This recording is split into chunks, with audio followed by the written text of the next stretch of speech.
Girlies, you want to heed the warning signs so you don't fall victim to a circumstance that later becomes a tragedy. If I listened and took that advice, I'd say give or take, I'm going to give it within the 10, 15-year window. I would have avoided so much pain and turmoil and disappointment and truly unnecessary trauma. I remember watching this clip on Oprah, right? She gave this kind of advice on listening to life when it whispers to you. She said life is like pebbles, right? Like life will whisper to you like a pebble. It will start like that. So you'll hear little whispers and you might feel a little ding, little pebble. It may seem insignificant, but that pebble is the warning to something that could eventually turn very, very, I'm losing the words here, but can turn to something very tragic. The pebble is the first warning. If you ignore the pebble, you might get a little trickling of pebbles. You're like, oh, okay. Okay. You're not supposed to ignore that. That's the early warning sign of some trouble. Now, the next might be a slap. Now, if you really ignore that, the worst is yet to come. Damn, it could be an elephant coming down from the sky. I say this to say that in my experiences on this planet, being 36, recently turning 36 in July, that I've had to really sit down and look at all of my life and the obstacles, the adversity of it, like the shit that I went through, that I'm like, I didn't have to go through this. Like, I didn't have to really go through this a second time, a third time, a fourth time. You get what I mean? And this could be applied to like career, relationships, day to day. I literally ignored the pebbles. I ignored the slap. I ignored the elephant falling from the sky. I mean, at that time, when that happened, I was like, oh shit, I'm in trouble. And it's not to say that you, as a person, that you are not able to get out of those troubles. But the fact remains is that the universe, your ancestors, God, whatever you believe in, is trying to always make your life easier, is always trying to put you in the right direction. I know for me, my ancestors, my God wanted me to be safe. And I ignored it. I ignored all the signs. And my mom always used to say, she used to say this African proverb, okay? It's very dramatic. She used to say, by the time the axe hits your head, you will then listen, but it will be too late. Very, very wise proverb. Literally. And that's what happened. I literally had an axe fall on my head. Everything that could go wrong went wrong. I made a very, very unwise decision to, marry somebody who was probably the worst. It was the worst thing that I could have done. Okay. It has impacted me in so many ways.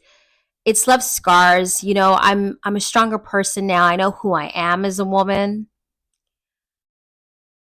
I think there was a bit of being naive, um, wanting love, wanting to experience first, wanting to be celebrated, codependency, earlier traumas in childhood where, I wanted to be rescued and I bought the dream. I don't know what else to tell you guys. Like, I literally bought the dream. I moved to another country and I literally gave up my life here in Toronto to move to New York. And I could tell you right now, I had warning signs before I even left. I had warning signs the first time I was talking to the person on the phone, getting to know them. Okay. But that desire to be wanted and to be loved and to be celebrated, that's really key. And I'll tell you in a second why, especially for someone who's a people pleaser. When I had this individual mirror what it was that I wanted, that dream, that picturesque, fantasy of, having the ideal partner, I ate it up. I ate every single crumb because that's what it was. I ended up marrying a narcissist. We know about narcissists. They mirror exactly what it is that you want. They get to know you. They listen to you. They listen intently. Okay. And everything, all my desires, all my wants, all my needs, they were met. I kid you not. I would say the first 6 months to a year. But like I told you, first I got warning signs from the very beginning. Very insignificant at the time. I felt it was very insignificant. But I ignored them because I wanted those things. And I knew that ignoring the warning signs, the pebbles, that I was really disrupting this fantasy of mine. That's the thing. I think a lot of women like me or like myself at that time, you know instinctively that something is wrong. You know that things are not adding up. And so we are natural investigators, right? And fixers. So we want to investigate to see what it is that's wrong so that we can fix it because we really want this to work. We've probably invested everything like I did. I invested literally, time away from my family. I invested giving up, my apartment. I, gave up, potential career opportunities, literally left it on the table and said, no, this is it. I met the love of my life. And it simply wasn't what it was. And like I said, at the first hello, something didn't feel right. I had a little whisper, why is this person a little bit argumentative? Do you notice that this is the second conversation you've had where this individual has hung up on you because you were talking to somebody else? And I mean, like ridiculous. Like I could, it was long distance. So I was on the phone with this person all the time. And I remember going to the bakery. I remember getting like, I wanted like, some buns. I was going to make like some subs or whatever. And I was asking, oh, I'll get this, the usual. But, this is a person that I know at the bakery, the owner. So I just said, hello. They said, good morning. Just a quick, I don't necessarily need to hang up. And this person was like, oh, you're on the phone. You're always talking to everyone. Call me back. Hang up, just hung the phone up on me. Didn't give me like even really a warning. It just was kind of, it was a little bit off-putting, but I was like, I made excuses for it. But then it kept happening. The disrespect slowly started to build. Still ignored it. So the one pebble that I couldn't ignore was the constant conversation and devaluation of the narc's ex girlfriend, whom, they were together for like many years, and my ex had taken care of the child, right? This was what was said. And again, that I couldn't ignore the constant put downs of the mom. I think for me, I connected I connected to her because my mother was a single mother, right? So the bashing of her character, her being a mom, I was very sensitive towards it. So that's where we would, that's where we would kind of get into it, because I would essentially say, you know what? No, actually I disagree with you. And one thing and I'm going to tell you something, this was the saving grace for me, because the questioning really in turn sped up the process of the cycles. So, like I said, the 6 to 1 year, the idolization didn't last very long, because I was like, yeah, shit, I'm opinionated. There are things that don't sit right with me. I'm going to say something. My ex had basically told a story that the ex went out into the playground with her child in the middle of the night during a school day because they were, having a disagreement. And how crazy is she? And she's such an irresponsible mom, and yada, yada, yada. How can she do that? I was worried sick about her and the child, and yeah, yeah, yeah, yeah, yeah. And I just remember being like, something just clicked. I said to myself, I said, why would a mother, now mind you, this was in the Bronx, in the middle of the night at a park, why would a mother be so upset? Y'all are having just this disagreement, right? That she would take her child and go to a public park in the middle of the night in the Bronx. She's taking her baby to a park in the middle of the night in the Bronx. Why would she do that? Why would she feel that need to do that? Something's not adding up. So I listened and I was like, a voice, a feeling. My whole body just went like chills. Even just talking about it right now, I'm getting chills here. Maybe it's because she felt safer out in the park alone at night with strangers, crazies, than to be with you. She probably instinctively knew that it was safer for her to be outside than it was to be with you. I didn't say it out loud though, but it stayed within me. And it was something where I just kept quiet, but I was like, I couldn't shake it off. I had pebbles in my pockets. I was carrying at this point pebbles with lots of bags. I literally, the analogy, I was a bag lady with pebbles. After I heard that story, I couldn't shake it. So then I began to pay attention to things. And of course, it's still in the beginning stages, but we started having our own problems. And guess what, guys? This is the pebbles. This is the warning sign. This is why it's important to heed. I became her. Little old me, under 5 feet. The time I was a little bit skinnier. Was walking up and down the streets of Brooklyn, okay, doing laundry that really didn't have to be done in the middle of the night. This is like Forester area, okay, for those that are aware of where New York is, okay, in New York, Newkirk or something.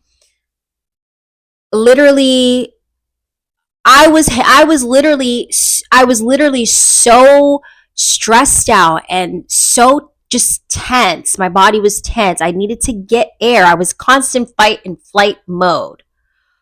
I was trying to avoid this individual because I didn't want to have another fight. I didn't want it to get physical. I just, I said, you know what? I'm just tiptoeing on glass. I need to get out of here because I know this person is up there at home. They have a day off. This person worked at the hospital. They worked the night shift. So I couldn't sleep. That's another thing. The narc will never allow you to sleep. They will disrupt your sleep patterns to control you. It's to break you down. It's textbook. It is what it is. It's what they do. So going back to the warning signs, like, who's just like, look at that. The same situation. Thank God I didn't have a child with this individual. Thank God. But can you imagine? I mean, it got so bad, guys, that I was like acquainted with they have these, unfortunately, a lot of laundromats, the owners, this particularly these owners would employ the local crackheads, the local drug dealers to run the spot during that time because they knew, listen, there's nobody else that's going to take care of this place better than they would. You rub my back, I'm going to rub your back. And sure enough, I mean, they started to get, I mean, I'm telling you, the first time I was terrified. I didn't give any eye contact. I remember there was a fight that broke out. I remember there was so much drama. And after a while, I just got used to it. I got used to the chaos. I was more comfortable with strangers, these crackheads, these drug dealers, that it was nothing for me. And I'm like deathly afraid of rats. And you know they're out at night. I mean, they're out at the daytime, but during the nighttime, they are roaming. Okay. And I was out. So as you can tell, the universe, my elders were letting me know that story does not sound right. Why would she be at the park with her child? Look what happens. You're at the laundromat. You're walking down the streets, going to little convenience store. I remember even having little conversations with convenience stores owners because I just needed a release. I needed to talk to someone. I needed to, in a way, I think I was establishing a connection with these people just in case if I was in trouble, I would, along with the disrespect, it increased as the cycle was changing, right? So as we know, in a narcissistic relationship, if you are involved with a narcissist, there is this cycle of abuse. So the first one is idolization, right? They idolize you. You are on this pedestal. You are the best thing ever. You can do no wrong, okay? You're perfection. The second one, of course, this is when they start to devalue you. So everything that was amazing about you in that first cycle, forget it. If you were an amazing cook, your food is horrible. What happened? All of a sudden, everything that you did amazingly that they loved, they absolutely hate it. Okay. Now, the third one is the discard, right? So the narcissist wants to essentially get rid of you. Okay. There's a lot of tension in this cycle. This is the time where a lot of survivors are just completely bewildered. They're pretty much going crazy. You literally feel like you're crazy. You feel like, what did I do? There must be something that I did wrong that has caused this person to treat me this way, because before it was amazing. And you have to understand, this is where it gets really tricky because abuse is very complex. And for me, in my situation, it got really it got physical. I'm not going to lie to you guys. It got physical. And the biggest thing that I really had to forgive myself about was pretty much reactive abuse. I would be physically abused. I was emotionally abused. And there were times where I said, you know what? You're not going to hit me. You're not going to throw away my things. You're not going to take away things that you gave me, like an engagement ring, like clothing. I mean, I'm talking about everything that you can imagine. Food, all of that. Like it got to the point where I was like, no, I'm done. Like I'm done trying to be this perfect wife. I'm done trying to do everything. I'm losing sleep. I'm getting sick. I'm standing up for myself because I realize that I am in trouble.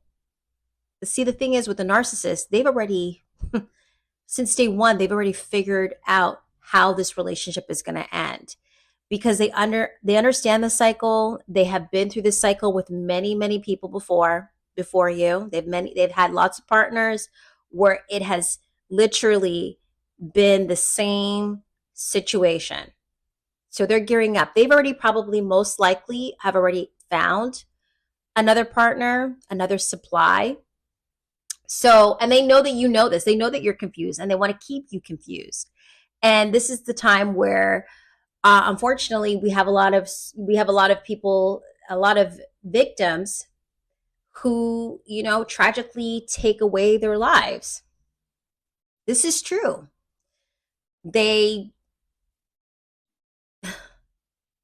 I mean, I've literally been in a situation where I was in such a dark place that, you know, I really was so messed up emotionally because when you're in a relationship like this, your spirit is broken. Forget about heartbreak. Heartbreak you can get over. You can understand it. You can accept it. When you break somebody's spirit, when somebody's spirit is broken, it's the worst imaginable thing. And to repair and to rebuild takes time. It is not I'm going to give it 3 to 6 months to heal. I mean, this type of healing takes years. It takes years. It's a traumatic experience. So going back to the cycle, as you know, the first ideal phase being, you know, put up on a pedestal. For example, my cooking, listen, I'm a good cook. I know that. Nobody can tell me anything. Okay. I put it down in the kitchen. I know what I'm doing. And let me tell you something. My ex, yum, yum, yum, yum, yum, yum, yum, eating all the time. Gained a lot of weight. That's another story. That's not my fault. But I mean, if the food is bad, why are you getting all this weight? You can barely walk. Your knees are capped. You're licking the plate. So what changed? Because the recipe didn't change. Now, when we look at the devalue, that's what starts happening. Oh, I can't eat this. This is unhealthy. Okay, let's do healthy foods. That's what I've been wanting to do anyways. So I start doing the healthy foods. Who doesn't like a Greek salad? A Greek chicken salad? Stop it. Stop this.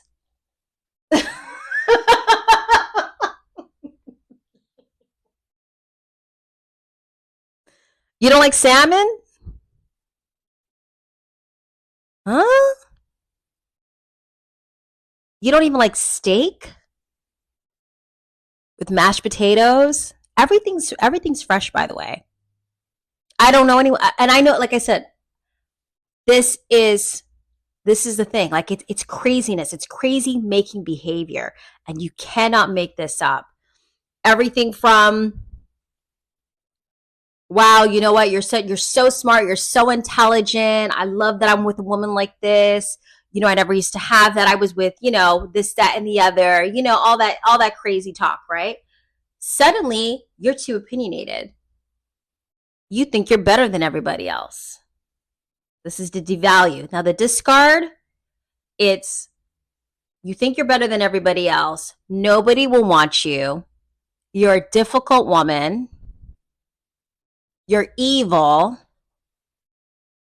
Your food is horrible. I never liked it. The comparisons. Oh, you know what? Don't make the mac and cheese. I actually like so and so. She knows how to make the mac and cheese. Okay. You're not that smart. You're jealous of me. Now, any insecurity that you've had, anything that you share with the narcissist, obviously, people do this. People that are normal do this. They share things with their partner, especially if it's a spouse. Things that just human. It's just being human. Everything that you've told them, anything, any insecurity, anything, they're going to use it against you. They're going to put it in your face. I mean, I've seen videos where, some narcissists will say stuff like, that's the reason why your father essayed you. Also, the M word, which I can't use over here. Like, they're literally the grimiest people ever. They will do that. They will put that. Oh, no, you're so disgusting. You're a whore. You're a slut. You're this. This is why your father did this to you. That was not my situation, but I had a very similar situation where, things that I had confided in this person, things I never really told anybody, was thrown in my face. And I'll even say was even reenacted, or what they thought had transpired. They tried to reenact a trauma. Yeah, that's how sick it is. And this was pretty much the discard phase. Okay. Now, all of these things, as you can tell, has just increased. The disrespect, the trauma. It's more sadistic.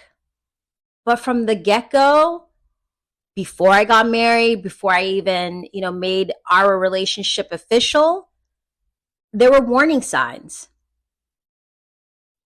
The hatred, the misogyny, of women, all of that.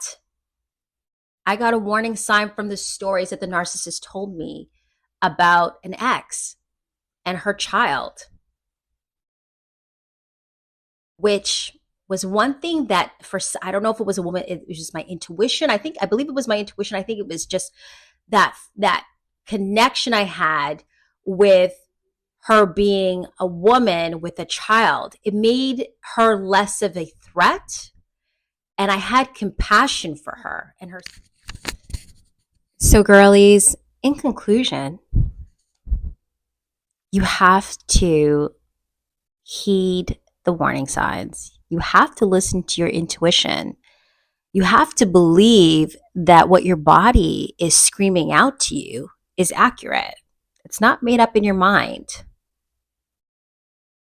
I'm telling you, it's the only way that you're able to save yourself from unnecessary trauma experiences that are poor. Okay? I have this new thing now in my life that if I see one thing, I'm on high alert, block, delete.